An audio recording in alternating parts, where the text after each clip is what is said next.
ఆరాధనలో కలిసి వచ్చి తీరడానికి దేవుడు మనందరికీ కల్పించిన భాగ్య తరగతిని బట్టి దేవునికి వేలాది వందనాలు. దేవుడు మనల్ని ఇంతవరకు నడిపించి తీసుకొచ్చుచున్న విధానాలు బట్టి దేవునికి స్తోత్రం. ఈ 1 వేళ దేవుని యొక్క సన్నిధిలో సజీవులుగా ఉండి సమాధి పడకలో లేము, ఆసుపత్రి గడపలో లేము, మరణమైన స్థితిగతుల్లో ఏ బండి కిందో, ఈ లారీ కిందో, ట్రైన్ కిందో, దేని కింద లేక దేవుని యొక్క కింద దేవుని సాన్నిధ్యతలో ఉండి తీరడానికి దేవుడు భాగ్య తరగతిని మనకి దయచేసినందుకు దేవునికి వేలాది వందనాలు. దేవుడు మనల్ని కూడా శక్తిపరిచి తీరును గాక.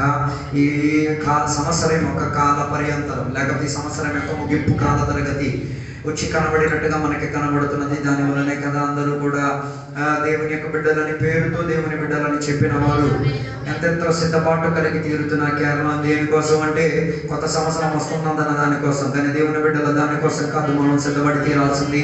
మనం సిద్ధపడి తీరాల్సినది రాజాది రాజుగా వచ్చుచున్నవాడు, పాపములను విడుదలిచ్చి తీరి మనుషులందరినీ కూడా నీతి పరిచిన నీతి గల అధ్యక్షుడు మనల్ని కలవడానికి వచ్చిన గడువులో నువ్వు పరలోకానికి చేరగలిగి తీరుతావా, ఆరోహణం నీకు జరుగుతాదా లేదా అన్న దాని గురించి విచారణ కలిగి ఉండి తీరాలి. అందుకే దేవుని యొక్క బిడ్డలు ఎల్లప్పుడూ కూడా ఆత్మశక్తిని అనుభవించడానికి ప్రయత్నం చేయాలి. ఆత్మశక్తి పొందలేని వారు ఆత్మశక్తిని పొందండి. పాత సరుకులతో ఆట ఆడుతున్నారంటే పాత సరుకులను మానేసి కొత్త సరుకులను తెచ్చుకోవడానికి ప్రయత్నం చేయండి. నేను అంటుంది ఇంట్లో ఉన్న పిండి వంటల గురించి కాదు, నేను చెప్పేది ఆత్మశక్తి గురించి.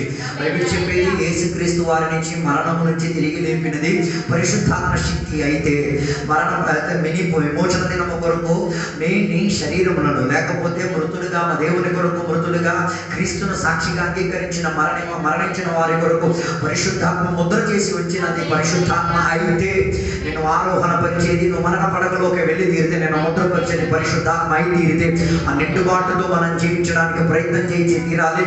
లేకపోతే ఇన్ని వాక్యాలు విని ఆరాధన చేసి ఇన్ని కానుకలు ఇచ్చి ఇన్ని ప్రయత్నాలు అన్నీ చేసి క్రీస్తుతో వెళ్ళకుండా అంతి క్రీస్తుతో వెళ్ళాల్సిన పరిస్థితి వస్తుంది. అందుకే ఇప్పుడు కూడా చాలా మంది దేవుని బిడ్డలకి ఈ విషయం గురించి అవగాహన లేదు. క్రీస్తు కూడా వస్తున్నాడు, అంతి క్రీస్తు కూడా వస్తున్నాడు. ఎవరితో నువ్వు ఆట ఆడుకుంటావు, ఎవరిని ముఖాముఖిగా కనబరుచుకు తీరుతావు, దాన్ని ఈ జీవించిన ఆయుష తరగతిలోనే జీవితం వెన్నుకపరుచుకు తీరాలి. క్రీస్తుతో అయితే తీరితే క్రీస్తు ఇంటికి వెళ్ళవచ్చు, అంతి క్రీస్తుతో అయితే అంతి క్రీస్తుకున్న ఇంటికి వెళ్ళి తీరవచ్చు. ఉన్నారో లేదా నాకు తెలియట్లేదు. నేను అంత్యక్రీస్తు అంటే క్రీస్తును చెప్పేవాళ్ళు, సంఘాన్ని చెప్పేవాళ్ళు, సంఘాన్ని పడగొట్టేవాడు ఆటి గురించి నేనేం చెప్పట్లేదు. నేను చెప్పేది యేసయ్యను రక్షకునిగా అంగీకరించకుండా, ఆత్మశక్తిలో దేవునికి సేవించకుండా, ఆత్మ ద్వారా సత్యముతో దేవునికి వెతకకుండా జీవించి తీరి నాకు యేసయ్య అక్కర్లేదు, పరిశుద్ధాత్మ అక్కర్లేదు, పరిశుద్ధాత్మను దుఃఖపరిచి తీరి, పరిశుద్ధాత్మను కన్నీటిని తెచ్చి తీరి, పరిశుద్ధాత్మను వేదన పరిచి తీరి, పరిశుద్ధాత్మను ఎంతగా బాధ పెట్టాలో అంతగా బాధ పెట్టి తీరి దానికి ఏ రీతి కలిగిన పరిహారం దొరకకుండా నీ జీవితం సర్వనాశనం అవ్వడం కన్నా మించినట్టుగా పరిశుద్ధాత్మకు లోబడి తీరండి. ఆత్మ సకల సత్యములో నేను నడిపించుకు తీరను. నీ జీవిత విధానం నీకు మేలు కలిగే విధానంగా దేవుడు నిన్ను ఏం చేయొచ్చు, నడిపించుకొని తీరొచ్చు. అందుకే ఈ కాల తరగతిలో ఇది పరిశుద్ధాత్మకున్న కాలం, కృపాయుగం. పరిశుద్ధాత్మ సంచారం అధికంగా పనిచేస్తున్నది. పరిశుద్ధాత్మ యొక్క అభిషేకముతో దేవుని యొక్క బిడ్డలు ఏమై తీరాలి, శ్రద్ధ కలిగి ఉండి తీరాలి. ఎందుకో తెలుసా, మన శరీరములో శరీర క్రియలు అధికంగా మనకి కనబడి తీరుతాయి. శారీరక క్రియ అధికంగా మనలో నుంచి తన్నుకు వస్తాయి. దానిని ఆత్మక్రియతో ఏం చేయాలి, లోపరుచుకు తీరాలి.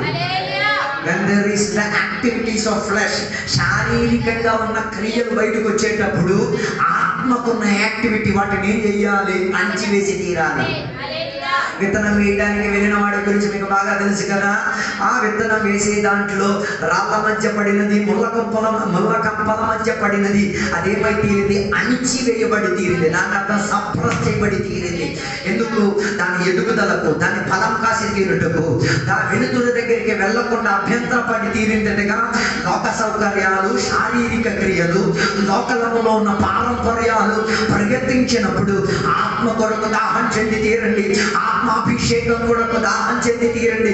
నేను లైన్ మ్యాన్ని, నాకు కరెంట్ అంటే బాగా తెలుసు అని చెప్పుకొని తిరగడం కాదు. నేను లైన్ మ్యాన్, గ్లౌస్ కావాలి లైన్ మ్యాన్ అయినా, నిచ్చిని కావాలి లైన్ మ్యాన్ అయినా, చెప్పులు కావాలి లైన్ మ్యాన్ అయినా, లేకపోతే జటకా నేను ఏం చేసి తీరుతుంది, అటకా చేసేసి తీరుతుంది. ఒక గడ్డగా నేను ఇంకో అటకాలోకి వచ్చేసి తీరింది. దాని అర్థం నేను లైన్ మ్యాన్ని, నేను పరిశుద్ధాత్మను బాగా హ్యాండిల్ పరిశుద్ధాత్మను మనం హ్యాండిల్ చేయలేము. మన సొంత శక్తి బుద్ధితో వచ్చినది కాదు. బైబిల్ చెప్పేది ఆయన అత్యున్నత శక్తి ఈ మట్టి పాత్రలో ఆయన సంచయించుకొని ఉంచాడంటే దాని అర్థం మట్టికి హాని కలగకుండా, మరి నేలకి హాని కలగకుండా, తన పేరుకు హాని కలగకుండా మట్టి పాత్రను జాగ్రత్త వహించుకు తీరడానికి బాధ్యత ఆయనది. అందుకే మట్టి పాత్రలో ఏం సంచయించుకు తీరాలి? దేవుని యొక్క వాక్యం సంచయించుకు తీరాలి. పరిశుద్ధాత్మ శక్తిని ఏం చేయాలి? సంచయించుకు తీరే ప్రయత్నములో ఆ దీక్షలో బతకడానికి ప్రయత్నం చేయాలి. ఏ దీక్ష? వాక్యం సంచయించే దీక్ష, ఆత్మశక్తిని సంచయించుకు తీరి కడగగలిగే దీక్ష. అందుకే మనకి 3 సభ్యులు ఎప్పుడూ నేను చెప్పేది, యేసయ్య రక్తం, యేసయ్య వాక్యం, యేసయ్య నామం మనల్ని ఏం చేసి తీరేది? కడిగేది, శుభ్రపరిచి తీరేది. అందుకే మనం చదివిన వాక్య భాగంలోకి వెళ్దాం. ద్వితీయోపదేశకాండం 20వ అధ్యాయం దాని మొదటి వచనం మనం చదివినప్పుడు చెప్పబడిన మాట మీరు చూడండి. దేవుని శత్రువులతో యుద్ధములకు పోయి రథములను మీకంటే విస్తారమైన జలములను చూచినప్పుడు వారికి భయపడవచ్చు. చాలు, అక్కడ చదివిన వాక్య భాగంలో మనం చూడగలిగి తీరితే దాని మొదటి వచనం నుంచి 4వ వచనం వరకు యుద్ధ విషయం గురించి రాయబడినట్టుగా మనకి కనబడుతున్నది. యుద్ధ విషయం గురించి మాత్రమే కాదు, దాని కిందకి కూడా యుద్ధ విషయాలు ఉన్నాయి. కానీ ఇందులో దేవుడు యుద్ధం చేసేవాడు అన్నట్టుగా అక్కడ బైబిల్ మనకి బోధించి తీరుతున్నది. చాలా మంది యుద్ధములో ఆశ్రయించేది గుర్రముల పైన, రథముల పైన, సైన్యం పైన, ప్రజాబలం పైన, శక్తి పైన, సామర్థ్యం పైన, డబ్బు పైన అయినప్పుడు ఒక ఇశ్రాయేలీయుడు యేసయ్య రక్తం ద్వారా కనబడి యేసయ్య రక్తం ద్వారా విమోచన పొందబడిన వాడు ఆశ్రయించే దేవుడి మీద, మహాశక్తి కలిగిన దేవుని మీద. అందుకే ఆయనకు ఒక పేరు, సైన్యములకు అధిపతి అయిన దేవుడు. He's a God of armies. ఆయన ఒంటరిగా రాడు. మీరు అనుకుంటారు కదా, యేసయ్య జన్మించిన కాల తరగతిలో ఆయనను ఎక్కడ పశువుశాలలో ఎక్కడ పడుకోబెట్టారని చెప్పారు, కానీ పశుశాలలో పుట్టారని రాయలే. మన క్రైస్తవులు పుట్టించేస్తారు పశుశాలలో.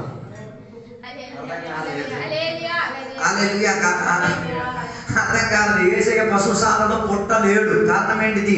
మొదటి మానవుడను దేవుడు సృష్టించినప్పుడు ఎక్కడ సృష్టించారు? హ్యూమస్ తో సృష్టించారు, నేలతో సృష్టించారు. అలాగే తీరితే ఆయనని నేలతో సృష్టించి ఈయన గట్టెక్కేసి జన్మిస్తే ఆత్మీయత తేడా అయిపోయింది. అర్థం కాలేదు. ఆదామును నేల మీద పుట్టించేసి ఈయన పశువుల పాకలో పుట్టాడు అనుకోండి, తేడా అయిపోతుంది. అయినప్పుడు ఎక్కడ ఉండి తీరాలి? నేల మీద పడి తీరాలి. అందుకే యేసయ్య జన్మ క్రమావళి ఈ రోజు నుంచి ఇంటికి చదవండి. యేసయ్య జన్మించినప్పుడు ముందు సత్రానికి వెళ్ళారు. చాలా మంది అడిగారు, ఎవరు వారికి ఏం చేయలేదు. సో ఈ అడిగే ఈ క్రమావళిలోనే ఏమై తీరింది? ప్రసవం అయ్యింది. ఏమైతే ఎక్కడ పడిన స్పాట్ మనకి చెప్పలేదు. దేవునికి ఎక్కడే స్తోత్రం చెప్పేది. స్పాట్ చెప్పకపోతేనే ఇన్ని తాయితలు, ఎన్ని పద్ధతులు స్పాట్ చెప్పేది. మళ్ళీ దేవుని బిడ్డలు ఎన్నెన్నో ప్రయత్నాలు, ఎన్నెన్నో చేస్తలు నాయన చెప్పలేదు. అందుకే స్వరం చెప్పలేదు కాబట్టి దేవునికి స్తోత్రం. రక్షకుడు జన్మించాడు, వాస్తవమే. ఎక్కడ పుట్టాడు? బెత్లెహేములో పుట్టాడు. స్పాట్ కరెక్ట్ గా చెప్పలేదు. చెప్పకపోవడం వల్ల దేవునికి స్తోత్రం. కారణం ఏంటో తెలుసా? స్పాట్ చెప్పేసి స్పాట్ ఆదిత్య ప్రాధాన్యత ఇచ్చి రక్షకుని కాళ్ళ చుట్ట తొక్కేస్తారు. అర్థం కాలేదు. స్పాట్ ని హైలైట్ చేసి ఎవరిని వేస్తారు. అందుకే కదా ప్రోగ్రామ్స్ అన్నింటిలో స్పాట్ లైట్ పెట్టేది. ఎందుకు స్పాట్ లైట్ పెట్టేది? కరెక్ట్ స్పాట్ లో వచ్చి నిలబడితేనే ఏం పడతాయి? ఆ స్పాట్ లో నీ మీదకి వెలుగు పడుతుంది. వెలుగు పడినప్పుడు అవతల ఉన్నోడికి నువ్వు దైవిక స్వభావం చెందినోడేమో అనిపెట్టదు. నేను అక్కడి నుంచి తప్పిపోతే ఏ లైటు గీటు ఉండదు. దానికన్నా ఆ స్పాట్ అని దేవుడు బయలుపరిచి తీరలేదు. దేవునికి స్తోత్రం. స్పాట్ కాదు ప్రాధాన్యత, స్పాట్ లో పుట్టినవాడు ప్రాధాన్యత చెందినది. అందుకే ఆయన పేరు యేసు, రక్షకుడని చెప్పబడింది. ఎక్కడెక్కడి నుంచి నిన్ను రక్షించేవాడు? పాపము నుంచి రక్షించేవాడు, ధర్మశాస్త్ర విధుల్లో నుంచి నిన్ను రక్షించాడు, పారంపర్య ఆచారముల నుంచి నిన్ను రక్షించాడు, శాపముల నుంచి నిన్ను రక్షించిన వాడు, రోగముల నుంచి నిన్ను రక్షించిన వాడు, మానసిక, శారీరక, ఆర్థిక, ఆత్మిక విషయంలో నుంచి నిన్ను ఆయన. అందుకే ఆయన పేరు సైన్యం సైన్యములకు అధిపతి అయిన దేవుడు. అందుకే దేవుని యొక్క బిడ్డలారా మనం ఎవరి మీద ఆశ్రయించుకు తీరాలి? దేవుని మీద ఆశ్రయించుకు తీరాలి. అందుకే మొదటి వచనం నుంచి 4వ వచనం వరకు చదివి తీరినప్పుడు కొందరు దేవుని మీద ఆశ్రయించుకు తీరారు. కాబట్టి యాజకుడు చెప్పిన ప్రణాళిక ప్రకారంగా యుద్ధానికి బయలుదేరిన సైనికులు ఎవరి హెచ్చరిక మాటకు లోబడి తీరారు? యాజకుని మాటకు లోబడి తీరారు. దాని అర్థం ఇశ్రాయేల్ ప్రజలు యుద్ధానికి వెళ్లే ముందు సైన్యములకు అధిపతి దేవుడు, రెండోదిగా యాజకుడే వారిని ఏం చేసి తీరేది? వాక్యోపదేశం ద్వారా బలపరిచి ధైర్యం ఇచ్చి వారిని ఏం చేసేది? అర్థం కాలేదనుకుంటా. దాని అర్థం ఆ ప్రక్రియలో మనలో ఏముండకూడదు? ఫియర్ ఉండకూడదు, భయం ఉండకూడదు. అర్థం కాలేదనుకుంటా. ఉన్నారా లేదా నాకు తెలియదు. ఏముండకూడదు? దేవుని బిడ్డల్లో ఏముండకూడదు? భయం ఎక్కువ ఉంటే 365 టాబ్లెట్లు భయం గురించి బైబిల్లో రాయడం వెతకండి. హోంవర్క్ మీకు. భయం ఉన్న పిరికాత్మ కలిగిన పిరికి విశ్వాసం ఉన్న హోంవర్క్. నువ్వు పిరికి విశ్వాసం అయితే ఎత్తుక్కో, బైబిల్ కొట్టుకొని ఎత్తుక్కో. ఏమి రోజుకో టాబ్లెట్ వేసుకో. దేన్ని? భయపడకూడదు అన్న దానికన్నా టాబ్లెట్ వేసుకో. 366 టాబ్లెట్లు ఉన్నాయి బైబిల్లో. వెతకండి ఎక్కడెక్కడ భయపడకూడదు అని రాసిందో.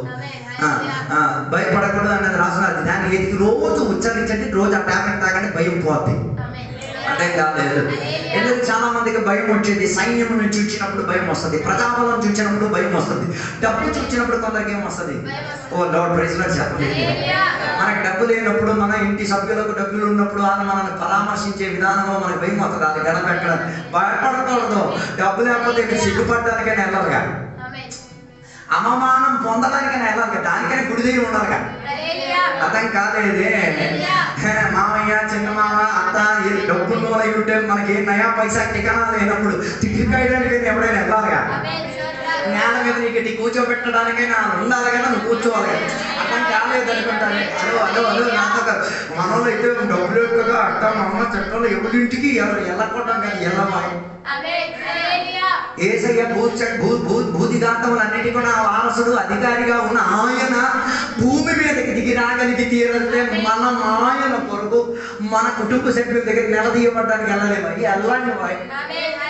వెళ్తే నీ లోపలున్న రక్షకుడు కనబడతాడు, కానీ నీ లోపలున్న పాప స్వభావం కనబడతాడు. చెప్పినా నాకు అర్థం కావట్లేదు. నువ్వు వెళ్ళట్లేదంటే ఏది ప్రభుత్వం చేస్తుంది? పాప స్వభావం ఏదో ప్రభుత్వం చేస్తుంది. అర్థం కాలేదు. ఏసైనా అవమానించలేదా? ఏసైనా తన గెడ్డములు ఏం చేసే పీకి రాయ మీద కాయిన్ వేసి ఉమ్మారు. నువ్వు నమ్మేవంటే నీకు కూడా బోనసే. అర్థం కాలేదు. ఏ చెట్టుకి రాయి కొడతారు యేసు? అర్థం కాలేదు. ఎవరిని ఎక్కువ తిడతారు? అర్థం కాలేదు. అంటే దానంతా వాడు నేను అవమానపరుస్తున్నాడు, ఆడి నేను నిలదీస్తున్నాడు, వాళ్ళు నేను కెంచపరుతున్నాడు, వాళ్ళు నేను డబ్బుతో కేటాయిస్తానంటే ఆలోచించి డబ్బుకు మించింది ఏదో నీ దగ్గర ఉంది. ప్రజాబలము కన్నా మించిన ఏదో నీలో ఉంది. ఆయన ఇంకెవడు కాదు, సైన్యములకు అధిపతి అయిన దేవుడే నీలో ఉన్నాడు. హల్లెలూయా. అందుకే అందులో విచారించండి. అక్కడ సిగ్గుపడడానికి ఏం కాకూడదు. కొంచెం దేవుని మెట్లు అయిపోతావు, తిడుతామని చెప్పి వెళ్ళాలి. సిగ్గుల అవమానం పొందడానికి వెళ్ళాలి. వెళ్ళేసి అవమానపడి ఆదివారం వచ్చి సాక్ష్యం నిలబడి నేను గత వారం అవమానం పొందడానికి నా వారే నన్నేం చేశారు? అవమానపరిచారు, డబ్బుతో కేటాయించారు. అప్పుడు నాకు ఒకటి అర్థమైంది, డబ్బు ఈ రోజు ఉంటుంది, రేపు పోతుంది. నాతో ఉన్నవాడు భూమికి ఆకాశానికి అంతరిక్ష పోలానికి చక్రవర్తి సైన్యములకు అధిపతి నాతో ఉండగా I don't fear my family. నా కుటుంబాలను, నా వ్యక్తి అనుచారులను నన్ను అవమానపరిచేవాడు. నువ్వు అవమానం పొందడానికి వెళ్ళట్లేదంటే నీ దగ్గర సరుకు లేదని అర్థం. ఓ లార్డ్, నువ్వు సరుకు లేనివాడైతే ఇక్కడ హల్లెలూయా ప్రైజ్ లార్డ్ ఏం చెప్పొద్దు. ఆ సరుకున్నవాడైతే చెప్పేసుకుని వెళ్ళు. సరుకు ఉన్నదే ఏమై తీరుతుంది, ఇతరులకు పనికొచ్చి తీరుతుంది. అందుకే నేను చెప్పినా అనుకున్న ఉద్దేశం, భయం అన్నది దేవుని బిడ్డల్లో ఉండకూడదు. భయం అన్నది ఉంటే నరకం నీకు తప్పిపోవచ్చు. భయం నీలో ఉండకుండా ఉంటే నరకం తప్పిపోవచ్చు. ప్రకటన గ్రంథం 21వ అధ్యాయం 8వ వచనం చదవగలిగి తీరితే ఎవరెవరు పరలోకానికి వెళ్ళరు. అక్కడ ఒక పెద్ద లిస్ట్ రాస్తుంది. నీ పేరు ఉందో లేదో ఇంటికాడికి వెళ్ళి సర్వీస్ చెక్ చేసేసుకో. అందులో ఒకటే రాస్తుంది, పిరికి వాళ్ళును అంటే పిరికోడు ఏమైపోతాడు? ఈరోజు పిరికోడే, రేపటికాడు ఏమైపోతాడు? అర్థం కాలేదు. ఓ లార్డ్ కొందరికి పాస్టర్ గారు అంటే యమ భయం. రేపు అవిశ్వాస అయిపోతాం. ఎందుకు పాస్టర్ గారు భయపడుతున్నాం? ఆయన ఇంటికి కొమ్ములతో వస్తున్నాడా, కొత్తులతో వస్తున్నాడా, కడాలతో వస్తున్నాడా? అందరికి పాస్టర్ గారు అంటే ఓ భయం. ఎందుకు? దేవుడు అంటే భయం ఉండాలి మనకి. వాక్యం అంటే భయం ఉండదు, రాదు. పరిశుద్ధాత్మ అంటే మనకు భయం ఉండదు. అయ్యగారు అంటే భయం కాదు. అయ్యగారు అంటే ఆయన మనకు చేసిన పరిచయం ఎప్పుడు సాహసం ఉండాలి. భయం ఉన్నోడే అర్థం చేసుకోవాలి. నువ్వు అయ్యగారు ఇంటికి రో, అయ్యగారితో సంబంధించి అయ్యగారితో కలవు, అయ్యగారి విషయాలు నో ప్రాబ్లం. రేపు అవిశ్వాస అయ్యి వెళ్ళడానికి రెడీ. నువ్వు రోడ్డు తయారు చేస్తావు, బండి ఎక్కి వెళ్ళిపోతే అనుకుంటా. నువ్వు అయ్యగారితో కలవలేదు అనుకో, అయ్యగారికి పోలుని ఇంకొక అయ్యగారిని కనిపెడతాడు, ఆడిని నడిపేస్తాడు, ఆడిని సరుకులో సరుకు లేని చేసేస్తాడు, ఆడిని ఏం చేస్తాడు? భయముతో పీడించేసుకొని బంధించడం. ఈరోజు పగటి వేళ ఆ భయం అన్న క్యాప్సూల్ నుంచి బయటికి రావాలి. భయాన్ని దేనితో ఓవర్కమ్ చేయాలో తెలుసా? భయాన్ని విశ్వాసంతో ఓవర్కమ్ చేయాలి. విశ్వాసంతో భయమును ఏం చేయాలి? వెళ్ళగొట్టి తీరాలి. సైన్యములకు అధిపతి నీ తోడు ఉంటే దాని అర్థం ఫెయిత్ ఈస్ విత్ యూ. కాలేదు, సైన్యములకు అధిపతి అయిన దేవుడు నీ తోడు ఉంటే దాని అర్థం ఏంటిది? Faith came near to you. విశ్వాసం నీ దగ్గరకు వచ్చింది, విశ్వాసం నీకు వినిపించింది, విశ్వాసం నీతో మాట్లాడుతున్నది, విశ్వాసం నిన్ను బలపరుచుతున్నది, విశ్వాసంలో నేను నిలకడతో కలిగిన నిన్ను భయపెట్టిస్తున్నానంటే సైన్యములకు అధిపతి కాదుతో ఉన్నది. వారి పేరు మీద ఏం కాదు. అర్థం కాలేదు అనుకోండి. తప్పులు చేస్తే ఏమైంది? భయపడ్డం లేదు, వెళ్ళి చెప్పచ్చుగా.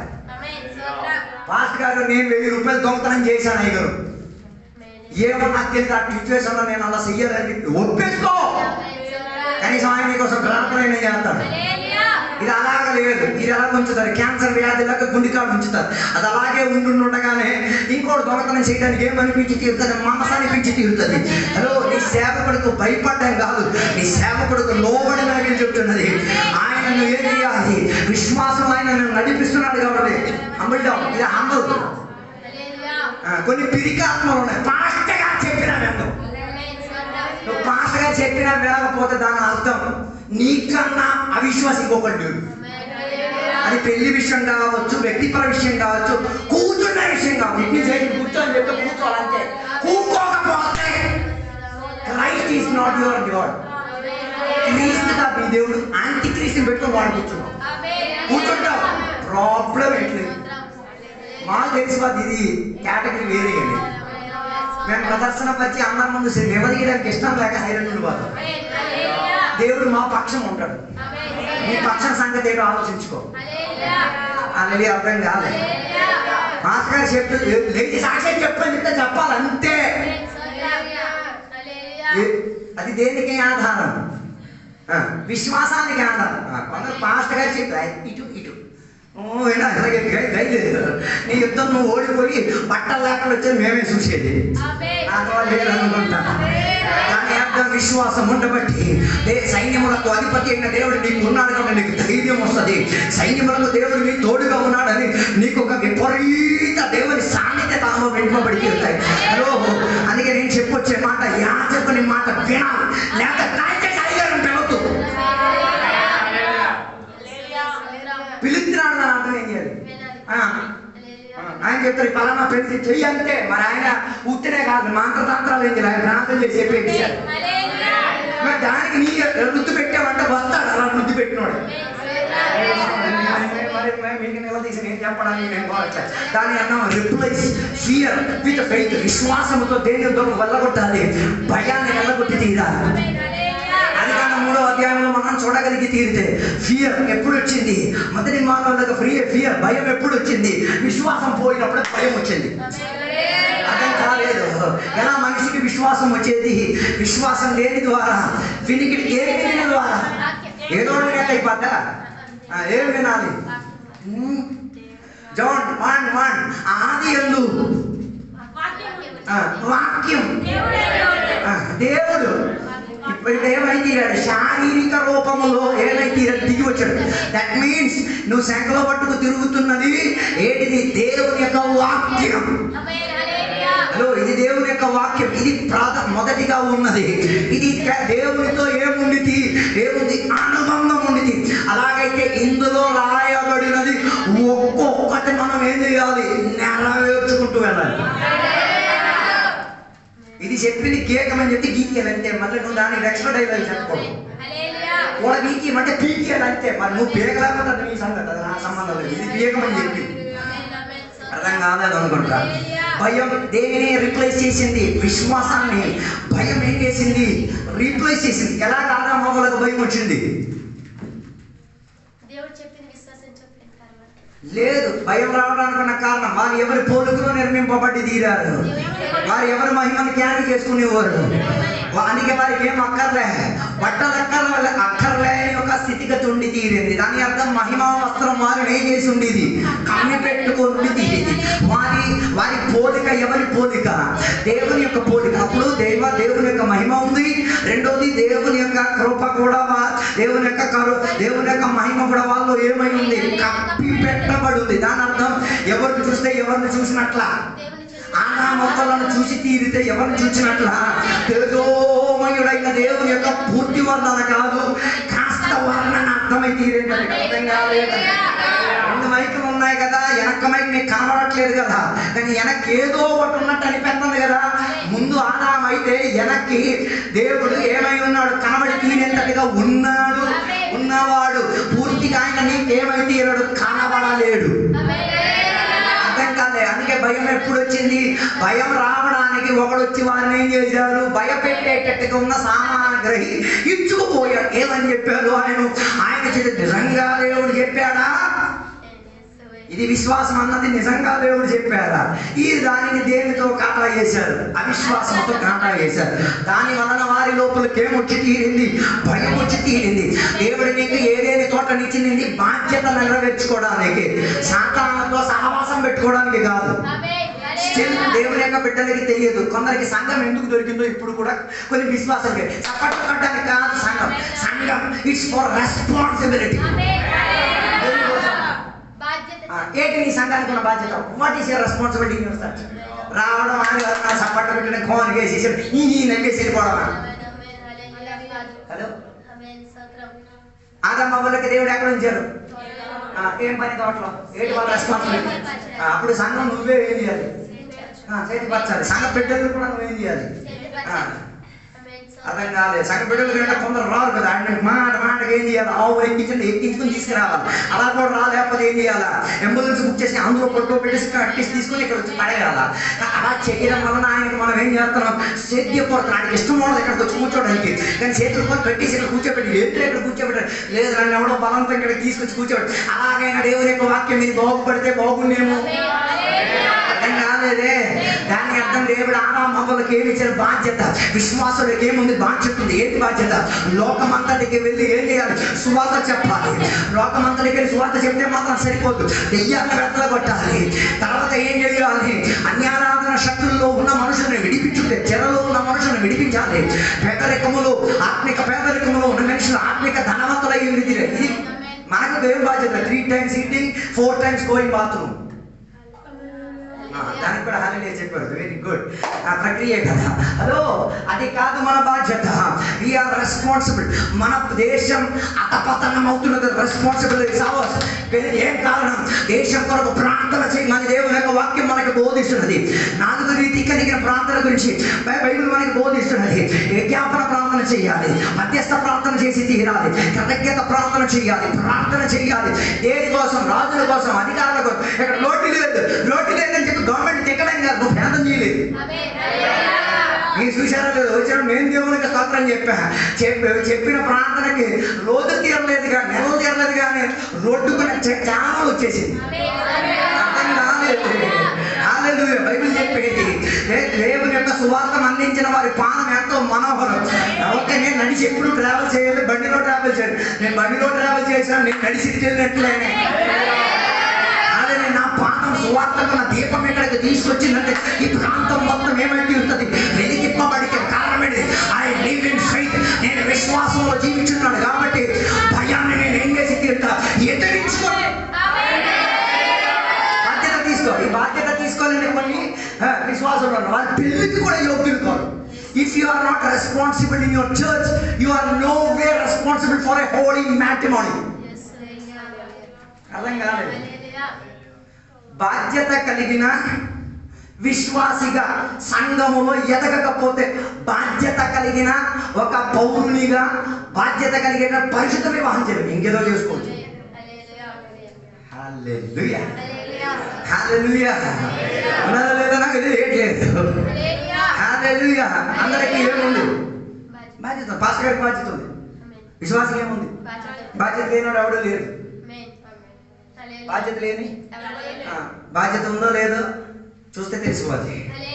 హలో, ఎందుకు బాధ్యత నెరవేర్చలేకపోయారు? భయం వారి లోపలికి వచ్చి తీరింది కాబట్టి బాధ్యత నుంచి దేం చేసుకోవడానికి తప్పుకోవడం. తప్పుకో. బాధ్యత నుంచి తప్పుకుంటే రేపు లారీల కింద బాధ్యత నీ మీదకి వచ్చి పడిపోదు. అప్పుడు నువ్వు ఎక్కడ తప్పుకుంటావు? హల్లెలూయా. అందుకే వీళ్ళు భయం వీరిలో ప్రభుత్వ పరీక్షింది కాబట్టి వాళ్ళు ఏం చేసుకున్నారు? దేవుని సాన్నిధ్యతలో దాక్కున్నారు. ఆదాము దేవుని శబ్దం విన్నారా? పడిపోయిన తర్వాత దాని అర్థం నువ్వు పడిపోయిన తర్వాత కూడా ఎవరు శబ్దం వినొచ్చు.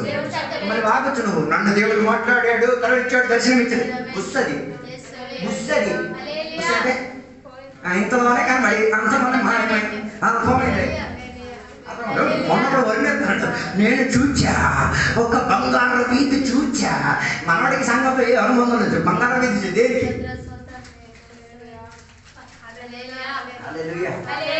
తర్వాత దాన్ని రుద్దుకొట్టేది భయాన్ని రచ్చగొడతాడు. హలో, నేను చెప్పొచ్చే మాట, ఆత్మీయతలో ఎదగాలంటే భయాన్ని రచ్చగొట్టేసి ఏంటి? విశ్వాసాన్ని తీసుకొచ్చి తీరాలి. ఆ విషయంలో ఏమై తీరారు? పరాజితులై తీరారు, ఓడిపోయి తీరారు. వారి సంతాన క్రమావధిలో ఆదికాండ 4వ అధ్యాయానికి వచ్చినప్పుడు వారి పిల్లల్లో వాడు కూడా ఏం చేశాడు? విశ్వాసానికి బదులుగా భయాన్ని ఏం చేసుకున్నాడు? ప్రభుత్వ పరిచయం కాయిని గురించి నాకు ఆదికాండ 4వ అధ్యాయం 13-14 వచనము మనం చదవగలిగి తీరితే, సొంత సహోదరుని చంపి తీరేటట్టుగా ఆయన విశ్వాసం ఏమైతే పగగా మారింది. దాని అర్థం ఆరాధన సరైన రీతి ఆరాధన కాకపోతే ఆ రోజు ఆరాధన ముగించేసుకుని వెళ్తే హత్యారాధనలో జరిగింది. అర్థం కాలే. If your worship is accepted, నీ ఆరాధన అంగీకరింపబడి తీరితే, అంగీకరింపలేని ఒకటి ఆరాధన అంగీకరణ పొందుకున్న వాడిని చెంపి తీరేటట్టుగా ఉన్న ఆరాధన మారింది. అర్థం కాలేదు. మరి ఎందరూ సంపుతారు, మీరే వివేచించండి. హలో, మీ ఆరాధన దేవునికి అంగీకరణ అందుకే కొందరు టీవీకి సంత తిరుగుతున్నట్టు నాయన ఇది దేవుని సమాధానం అన్నది అర్థం చేసుకో. ఎక్కడ మీటింగ్లు జరుగుతున్నాయి, పండగ చేసుకుని మాట్లాడు. నీకు దేవుడు అంటే ఎవడో అర్థమై తీరేతులు. అందుకే నేను ఎప్పుడు భయభక్తి పని చేయండి. ఇర్మియా గ్రంథం 43వ అధ్యాయం ఇంటికి వచ్చింది. నిర్లక్ష్య భావంతో దయచేసి చెయ్యొద్దు. ఆ శాపం చెందిన బతుకుతో మా దగ్గరికి రావు. నీ శాపం మేము మొదలు పట్టలేదు, నువ్వే వదిలించుకో అని ఓ పాట పాడద్దు. మరణ పడకలో పడుకోబెట్టి పాడిస్తాడు. నిర్లక్ష్య భావంతో దేవునితో ఆట ఆడకూడదు. ఏది చేసినా ఉత్సాహభరితంగా. అంతే కదా, మాకు నిర్లక్ష్యం అనిపించట్లేదు. 200 కిలోమీటర్లు ప్రయాణం చేసేసి తిండి కూడా పెట్టకుండా వచ్చేటప్పుడు వాళ్ళ మనకు ప్రేమ అవుతుంది. వాళ్ళ విశ్వాసాలకి ఈ కాల విశ్వాసాలకి మరి అక్కడి నుంచి నువ్వు అక్కడ ఆత్మ ఇచ్చి నువ్వు ఆ దూరాన్ని ఎత్తుకొచ్చేసావు. అర్థం కాలేదే నేను చెప్పి రావడానికి ఉన్న ఉద్దేశం. నీ ఆరాధన దేవునికి ఏమై తీరాలి? హలో, ఎలా అర్థమై తీరేది? నీ ఆరాధన దేవునికి అంగీకరణ కలిగి తీరింది. ఏ పేరుతో దేవుడు ఏమైనా మాట్లాడదా? ఇది చదవండి. హలో, ఏ పేరుతో దేవుడు ఏమైనా మాట్లాడారా? మాట్లాడేదా? చూడండి, మీరే చూడాలా? అది కాదు.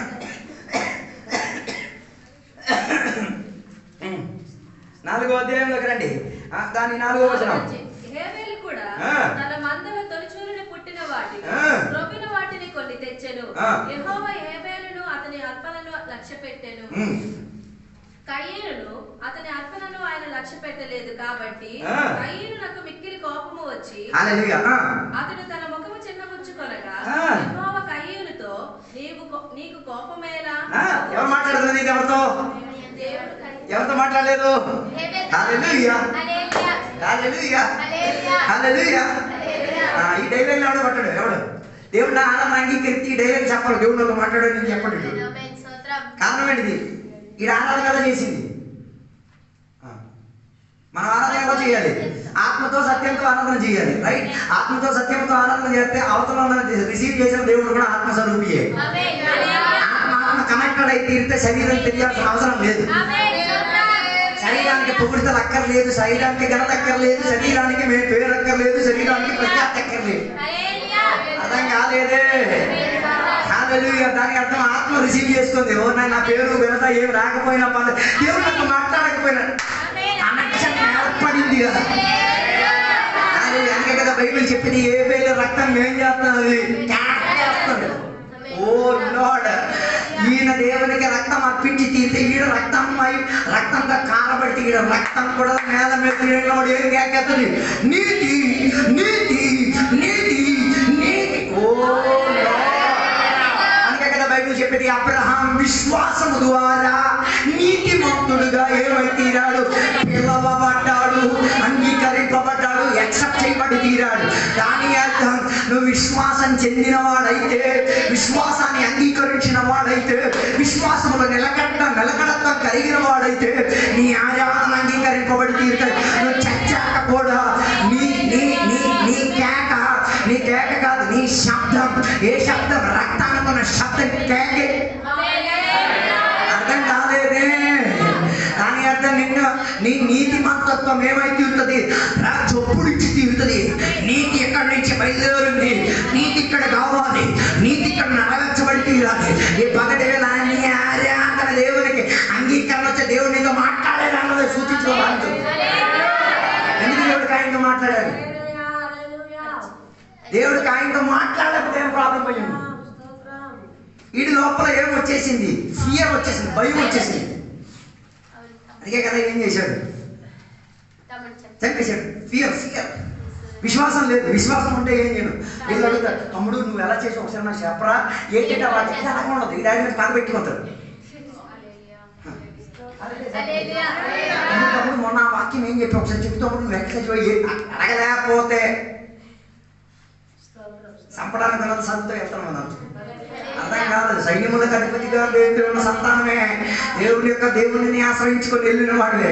కానీ ఏమై తీరింది? భయం వారి లోపల రావడం వల్ల ఏమిటి తీరింది? శిక్షా విధి తేర మీదకి పడిపోయి తీరింది. ఎలా హత్య చేశాడు?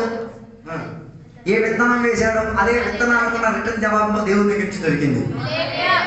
అదో వాడికి అవకాశం దేవుడు ఎందుకో కాయనితో మాట్లాడారు. It was a chance for rebuilding his faith. తన విశ్వాసాన్ని యథాస్థానపరిచి తీరడానికి దేవుడు నీతో మాట్లాడు. అంటే అప్పుడప్పుడు దేవుడు నీకు కళలో దర్శనములో అలా స్పష్టంగా మాట్లాడుతున్నా, రీబిల్డ్ యువర్ ఫెయిత్.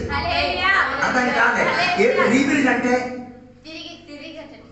దాని అర్థం తొలేమైపోయింది, పడిపోయింది. నేను ఎక్కడ ఇంటికి వెళ్తాను. 52 రోజులు దేవాలయం కట్టలే. ఏం కట్టాడు? గోడలు కట్టాడు. ఎందుకు గోడలు కట్టాడు? ఎవరో ఊరి నుంచి వచ్చి చెప్పారు దేవాలయం విషయం గురించి అని అడిగినప్పుడు ఆయనకి ఏం కలిగింది? మంట, మోసం కలిగింది. ఓ నాయనో, మా ఆరాధన జరగాల్సిన కేంద్రం అన్ని ఏమైపోయింది? ధ్వంసమైపోయి తీరింది. ఈయన వెంటనే దేవుని సన్నిధిలో పశ్చాత్తాపపడి, దేవా make me help, make me effective to rebuild something. కొన్ని తిరిగి కట్టించి తీరడానికి నాకేం చేయాలి?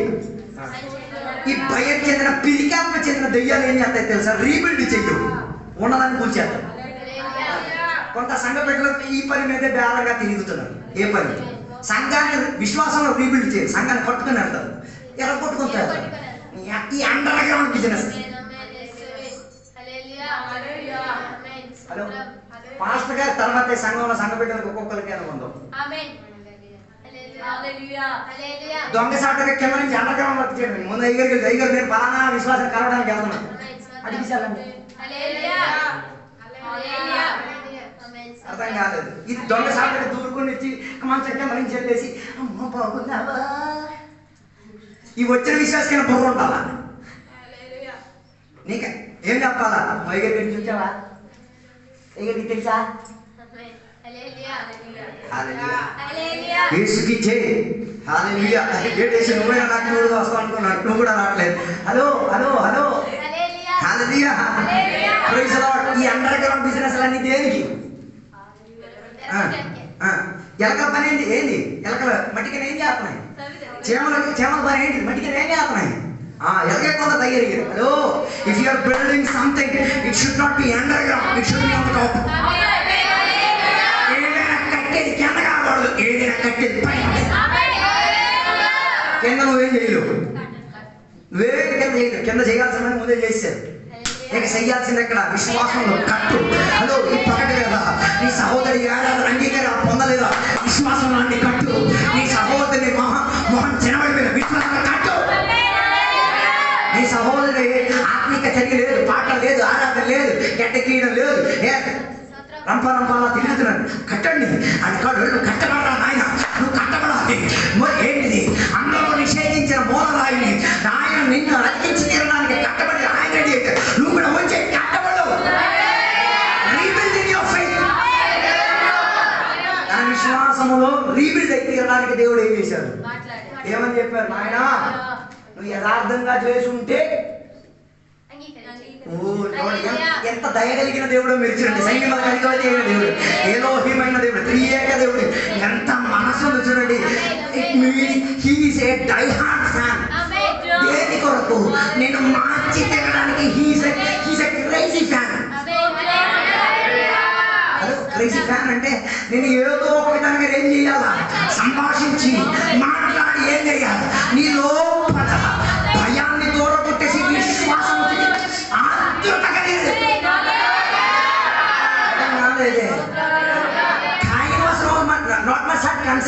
కాయనికి అంత ఏముండేది కాదు, కన్సర్న్ ఏముండేది కాదు. God was concern. అర్థం కాలేదు? Hello, he is concerned about you. ఆయన నీ గురించి విచారించుచున్న దేవుడు. అందుకే అప్పుడప్పుడు దేవుని ఆత్మ ద్వారా మంచి సందేశాలు నీకు దొరుకుతున్నాయి, మంచి ప్రవచనాలు నీకు దొరుకుతున్నాయి. దేవుడు నీతో మాట్లాడేది అది నీకు ఒక హెచ్చరిక. Rebuilding your faith. దేవుడు కోరుకున్నాడు కాయనికి ఏం రావాలి? మనసు మార్పిడి రావాలి, మత మార్పిడి కాదు. ఏం రావాలా? ఏం రావాలా? అప్పుడప్పుడు ఈ పాట కూడా పాటలు మారాలి, మారాలి, నా ఇల్లు మారాలి, నా కుటుంబం మారాలి, నా పిల్లలు మనం మారిన మనసు నీవు మారాలి. తర్వాత కింద కూడా రోగం కోసం దేవునికి ఎన్నో మొక్కులు మొక్కుతారు. రోగం మొత్తే సాక్ష్యంతో నెట్టు పట్టి పెడతారు. ఇది కూడా చెప్పరే. రోగం వచ్చి ఎందుకయ్యా? ఎందుకు అలా సాక్ష్యం చెప్పేది? హలో, ఏమో ఆ రోగం దేవుడు నీకు అనుమతించిందేమో. ఆ రోగ పడకలో నుంచి వెళ్ళి రోగ పడకలో ఉండి నువ్వు నాకు వైద్యుడిగా వచ్చి ఏవో అర్ధ త్రోవలో దెబ్బలతో తగిలి అర్ధ ప్రాణం పోయేట నగ్న వస్త్రముతో పడి ఉన్న అమ్మాయి మనిషి పట్ల ఆ సమర్యుడు చూపించినట్లనే ఆయన కూడా నీ దగ్గరికి చెందేస్తాడు. ఏం పర్వాలేదురా నాయనా, ఈ రోగంలో నీకు స్వస్థత అక్కర్లేదురా నాయనా, నా కృప నీకు సోదరా నాయనా, మళ్ళీ నువ్వు వేదన చేయొద్దురా నాయనా, మళ్ళీ నీకు సాక్ష్యం చెప్పొద్దురా నాయన. ఇది నేను నీకు ఇచ్చిందే, ఇది ఇస్తేనే నువ్వు నా పల్లెలో ప్లేస్లో చెప్తావు, ఇది ఇస్తేనే నువ్వు నాకు అన్ని భాషలు ఆనందం చేస్తావు, ఇది ఇస్తేనే నువ్వు వాటికి బయలుదేరుతావు, ఇది ఇస్తేనే.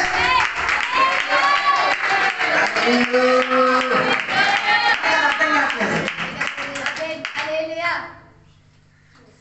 దేవుడు కృపతో ఎలా తడుముతూ ఉన్నప్పుడు మనం దేవుడు తొత్తపతి ఇక్కడ వర్కౌట్ అవ్వలేదు ఇంకో సంఘం పరిగెడతాడు. తొత్తపడుతుంది అక్కడికి తొత్తపడుతుంది, అక్కడికి తొత్తపడుతుంది. ఏది తొత్త? హలో హలో హలో, దేవుడికి నీ పట్ల ఏమిటి విచారణ ఉంది. దాని కొన్ని రోగాలు దేవుడు అనుమతించేదే. కొన్ని రోగముతోనే మనం ఏం చెయ్యాలి? ఈ ప్రపంచ వ్యాప్తిలో సంచరించి తీరాలి. అని ఆయన ప్రేమించే దేవుడు మాత్రం కాదు, అప్పుడప్పుడు ఏం చేసే దేవుడు? శిక్షించలేని అయ్యా అమ్మ దొంగతనం చేయడానికి, అన్యాయం చేయడానికి, అతిక్రమం చేయడానికి పెంచుతున్నారు.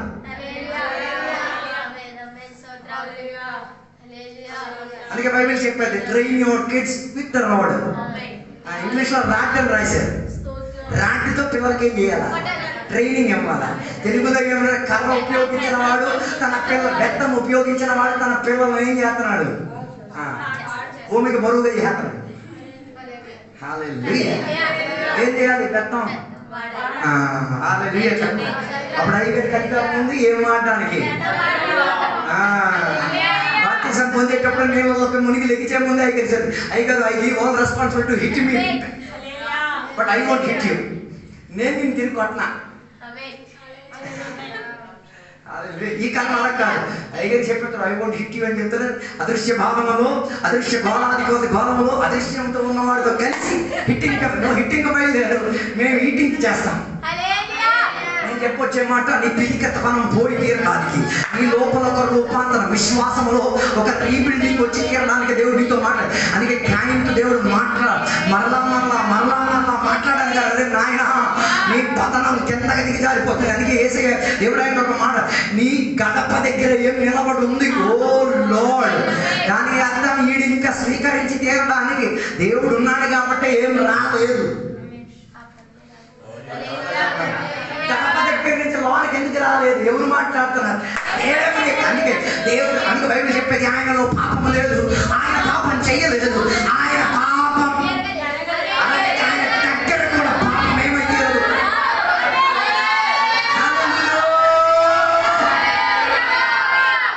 హెచ్చరికిచ్చారు, నాయన గడప దగ్గర ఉందరా నాయన, ఇంటికి వచ్చేస్తారా నాయన, మారురా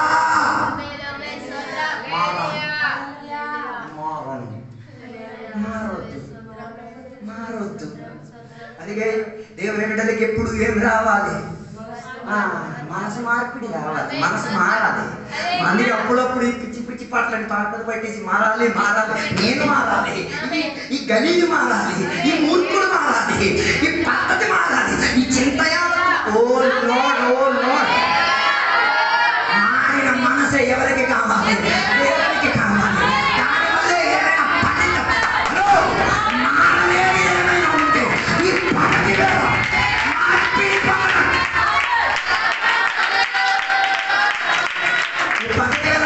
వాక్య సందేశం మాట్లాడాలి. మనసు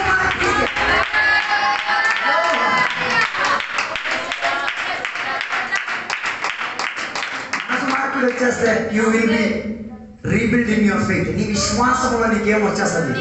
తిరిగి కట్టబడే స్థాయి వచ్చింది. దాని అర్థం విశ్వాసంలో రోజుకు మనం ఏమై తీరాలి? ఆలోచించండి. విశ్వాసంతో స్టార్ట్ అయ్యి ఏం చేయాలి? విశ్వాసంలో ఏం చేయాలి? నేను అలా చెప్పను. విశ్వాసంతో డైరెక్ట్గా ఒక నగరమే కట్టియాలి. అందరి పని ఏంటో తెలుసా? మన కూచు లాంటి పిల్లలు సముద్రం కాడ బీచ్ కాడ ఇల్లు కట్టారు. అలాగే కొందరు కట్టేది ఈరోజు ఫుల్ విశ్వాసం. అలా కొట్టేస్తే మళ్ళీ పడిపోతుంది. మళ్ళీ చికెన్ పెంచట్లేదు, కట్టుకుంటూ దిప్పుకుంటూ పోవడానికి. అర్థం కాలేదు. హలో, బయట చెప్తున్నా, కొందరి విశ్వాసం గాలికి. ఇటు చిన్నగా చెప్తే అటు ఈసు కనిపిస్తే ఇటు అది ఊగడం వల్ల ఏమవుతుంది? ఎందుకు పడిపోవడానికి కారణం? కింద దిగిపోతుంది, కింద వేరికేమవుతుంది,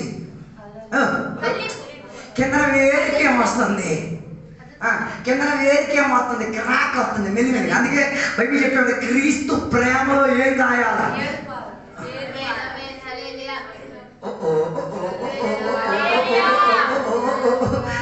అది లేదు దేంట్లో అగాపేలో ఏం చేయాలా? అలాగైతే కదిలే ఛాన్స్ లేదు.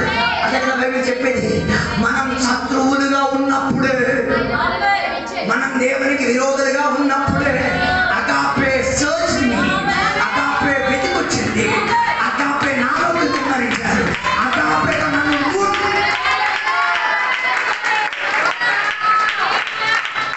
అందుకే కదా పత్రికల క్రీస్తు ప్రేమలో నుంచి, భర్త ప్రేమ నుంచి కాదు, భార్య ప్రేమ నుంచి కాదు, పిల్లల ప్రేమ నుంచి కాదు, లోక ప్రేమ నుంచి కాదు, డబ్బు ప్రేమ నుంచి కాదు. ఎవరి ప్రేమ?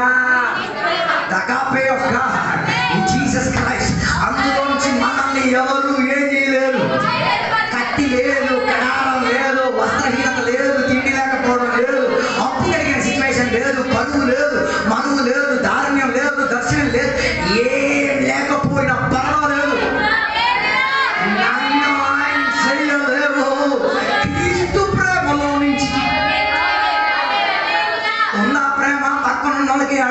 కొట్టండి, అడగండి పక్కన దొరుకుతుందా నా ప్రేమని, అగాపే ఏమైనా.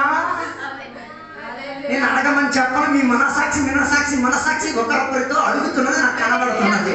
ఉన్నదా అగాపే? ఆదివారం అగాపే వద్దునైనా చేతాలం అగాపే కావాలి. ఆదివారం బయట పట్టుకొచ్చే అగాపే అగాపే వేరు ప్రారాలి.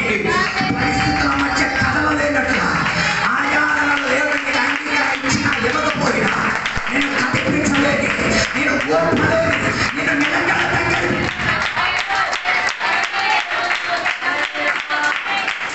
సో విశ్వాసంలో రీవిల్డ్ అయితే you are focused on your repentance.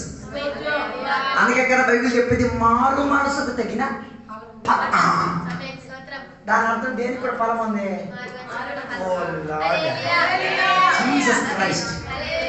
మారు మనసు లేకపోతే దానికి ఒక పేరు ఉంది, మీరే వివరించండి. హలో హలో మారు మనసుకు తగ్గట్టుకున్నా ఓ లార్డ్ ఫలం. అందుకే కదా కొంత బాప్తిసం పొందడానికి వచ్చారు. మారు మనసు చెందిన బాప్తిసం పొందడానికి యోహాను దగ్గరికి వచ్చినప్పుడు సైనికులు వచ్చి అడిగారు, సార్ మేము సైన్యంలో ఉన్నాం, మేం క్యా కర్నాయే, ఏం చెయ్యాలా? అప్పుడు చెప్పారు, ఇచ్చిన జీతంలో నువ్వేం చేయాలా? ఇచ్చిన జీతంలో 10వ వంతు అంటారు మీరు మైండ్. అందుకే బైబిల్ చదవాలి అప్పుడప్పుడు. అన్ని 10 వంతులతో ఎంతో చెప్పారు. మరి పాస్టర్ గారు డబ్బులే అడుగుతున్నారు, నన్ను ఇట్లాంటి వాళ్ళే చెప్తాను. హలో సైన్యంలో ఉన్న వాళ్ళకి చెప్పారు, నాయన అన్యాయపు సొమ్ము ఏం చేయకూడదు, నీకున్న జీతం కన్నా అధికంగా.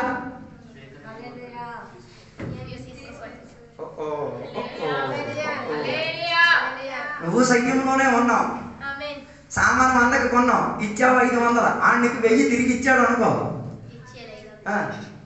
ప్రభుకి స్తోత్రములు.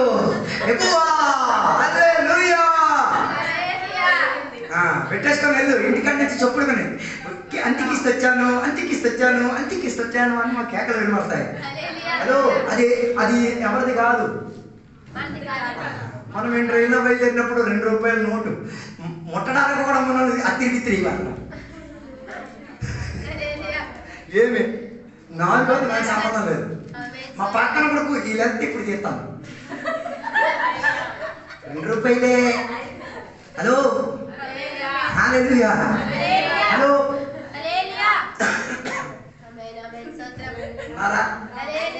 దొరికిన దానికన్నా అధికంగా ఏం చేయకూడదు. ఇక నేను చెప్పేద్ద మొక్కలు అందరూ దిగిపోతాయి. హలో హలో చెప్పమంటారా చెప్పొద్దంటారా? చెప్పొద్దంటారా? హలో ఇప్పుడున్న టైంలో ఏం దొరుకుతుంది? నస్సు దొరుకుతుంది. ఒక ఆలు ఎక్కడికో తీసుకోవచ్చా తీసుకోలేదా?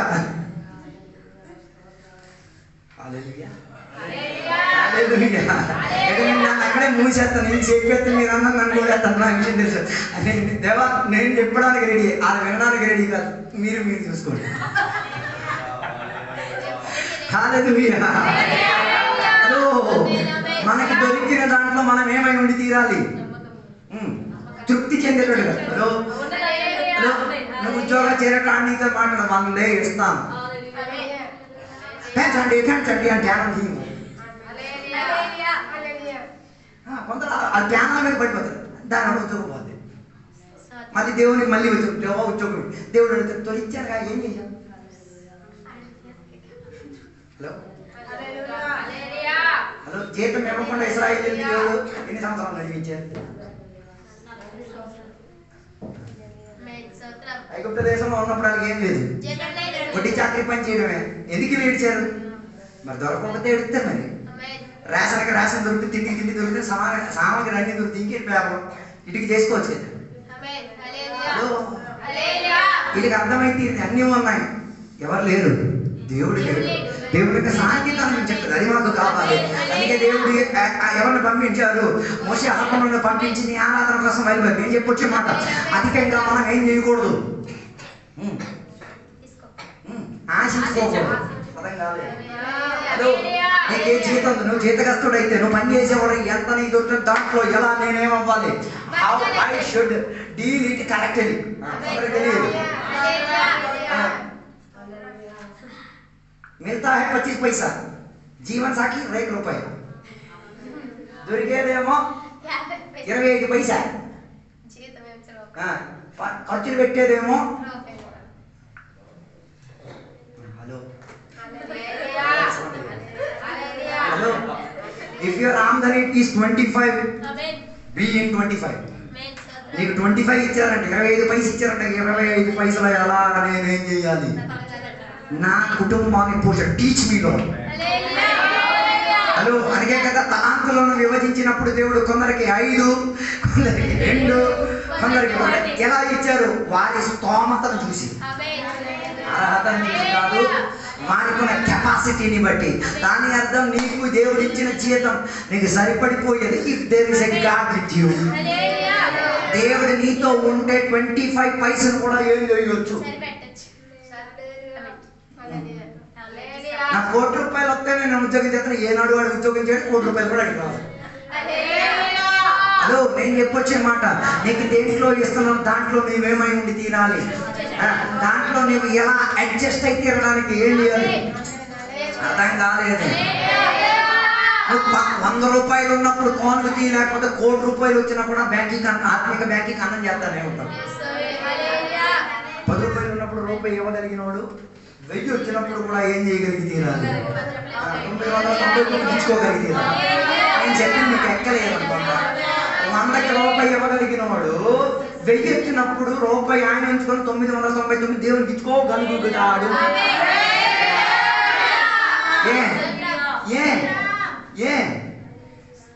ఎదుగో 100 దొరికినప్పుడు 10 దేవునికి ఇచ్చేస్తే మళ్ళీ నీకెంత? 90లో బతకడానికి తెలిసినోడు రూపాయలు కూడా బతకడానికి నేర్చుకోగలుగుతాడు. అర్థం కాలేదు అనుకుంటా. అందుకే చెప్పాలి, teach me lord how to invest. Finances గురించి ఏసయ్య తప్ప ఇంకెవరు చెప్పలేడు. మనం అన్ని వడ్డీ వ్యాపారాలకి ఇటు వ్యాపారాలు అవన్నీ తిప్పి ఇంటికాడ కానీ తెచ్చేస్తాం. మరి ఏ దేవుడు చేతి తోటపడతాడు? అర్థం కాలేదు. హలో హలో, దేవుని పెట్టి వడ్డీ వ్యాపారం చేయొచ్చా? చేయొచ్చు, చేయడం ప్రాబ్లం పెట్టలేదు. దానివల్ల అవతల ఉన్న విశ్వాసం పోకూడదు, నీ విశ్వాసం పోకూడదు, దానివల్ల దేవునికి అవమానం కలగకూడదు. మరి ఈ క్రైటీరియా నువ్వు ఫాలో చేసుకో. మరి ఇది ఫాలో చేసుకొని ఇచ్చుకుంటావో లేదో నేను దేవుడు తీసేసుకుంటా. అర్థం కాలేదు. చెప్పలేదే ఎవరిది? రెడ్డి గారు అనుకుంటా. ఈ మాట చెప్పి ముగించేస్తాను. వాక్య పరిచయం చేస్తున్నాను. ఆయన వాక్య పరిచర్యలో కొన్నింటిలో మనకి నచ్చదు, కానీ నేను చెప్పిన ఒక మాట నాకు నచ్చింది. ఆయన విశ్వాసిగా, ఒక సంఘానికి విశ్వాసగా ఉండి వడ్డీ వ్యాపారం కాదు, వసూదీ వ్యాపారం. అంటే ఆ గురువు వడ్డీ ఇస్తూ ఉంటే ఈయన ఏం చేస్తాడు? ఈయనకి మారు మనసు వచ్చిన విషయం గురించి నేను చెప్తున్నాడు. ఈయన కలెక్షన్కి వెళ్ళినప్పుడు ఒక విశ్వాసి ఇంటికి వెళ్ళి చూశాడు. దీన దారిద్ర్య స్థితి. ఇంటికాడ అమ్మ ఏమో తగ్గుతుంది, భార్య ఏమో ఉన్నానా లేనా అన్నట్టు ఉంది, భర్తకేమో ఏదో శారీరక ప్రక్రియలు ఏదో రోగం. ఇవన్నీ వల్ల కుటుంబం నలిగిపోతుంది. ఈయన ఆ టైంలోనే పుస్తకం పట్టుకున్నాడు. అమ్మా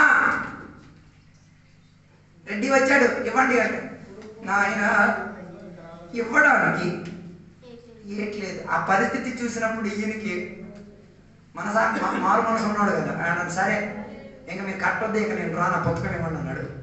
పెయిడ్. ఈయనకేం అర్థమైంది మనసాక్షిలో? ఈ కుటుంబం వల్ల ఏం చేయలేదు, మరి తిరిగి కట్టలేదు. ఆయన దానికి పేడు చేసేసి ఇంటికి వచ్చేసాడు. ఇంటికి వచ్చిన పక్కన కూర్చున్నాడు. రే పేడని రాశాడు, ఎవడెత్తాడు రా? నేను ఎత్తాను రా. నాది దేవుడు రుణమాఫీ ఇచ్చేది, నేను రుణమాఫీ చేయలేదు.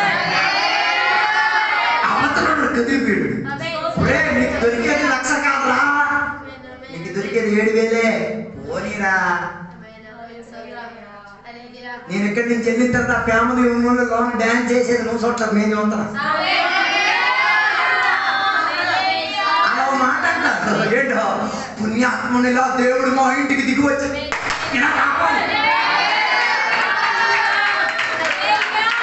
దేవుడు వచ్చారా?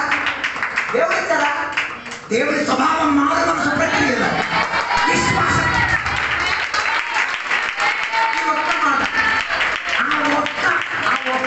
ఆ ఒక్క యాక్టివిటీ వల్ల 2 ఫ్యామిలీని సంపాదించాడు దేవుడు.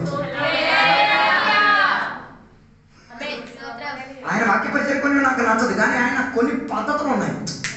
ఎంత స్పాంటేనియస్ సార్, దేవుని బిడ్డలు కూడా చేయరు. ఇది చెప్పొచ్చు, నేను వారు మనసు పొంది విశ్వాసిగా ఉన్నప్పుడే రుణమాఫీ చేసేసరికి 2 ఫ్యామిలీని నేను ఏం చేయగలిగాను, దేవుని కొరకు సంపాదించుకోగలిగాను.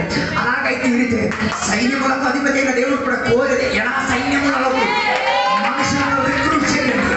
విశ్వాసం,